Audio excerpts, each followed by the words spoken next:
बिस्मिल्लाहिर्रहमानिर्रहीम। दोस्तों, असीं मसनवी रूमी शरीफ पढ़ी रहा हुआसीं।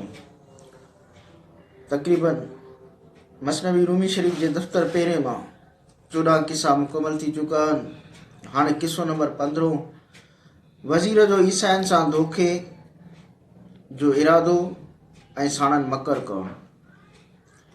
पस बगोयम मन बसरे नसरानियम, ए ख़ुदाए राज़दा मैदानियम।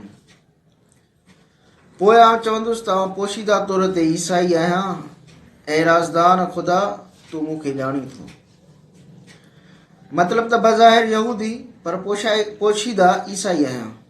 बादशाह मुंहिंजे ईमान खां वाक़िफ़ थी वियो ऐं तासुब जे करे मुंहिंजी जान जे पोयां पइजी वियो। मूं चाहियो त पंहिंजो दीन लिकायां ऐं बादशाह वारो दीन ज़ाहिर कयां। बादशाह खे मुंहिंजे राज़ जी ख़बर पइजी वई। जेकॾहिं हज़रत ईसा अलैहिस्सलाम जो रूह मुंहिंजो मददगार न हुजे हा त बादशाह यहूदियुनि वांगुरु मूंखे टुकड़ा टुकड़ा करे छॾी हा।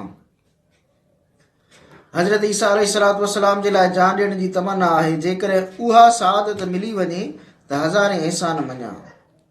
बाक़ी जीअण जी तमन्ना हिन लाइ थो करियां त हज़रत ईसा अलैहिस्सलाम जे दीन जी हिफ़ाज़त ऐं तबलीग करियां।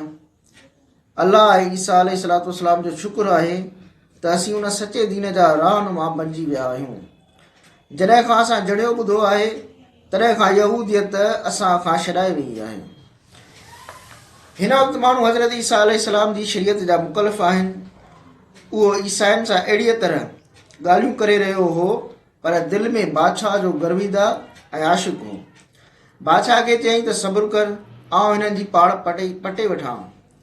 जॾहिं उहे मूंखे अमानतदार ऐं पेशवा सम्झंदा तॾहिं मुंहिंजे अॻियां कंधु झुकाईंदा ऐं मूंखां रहनुमाई घुरंदा।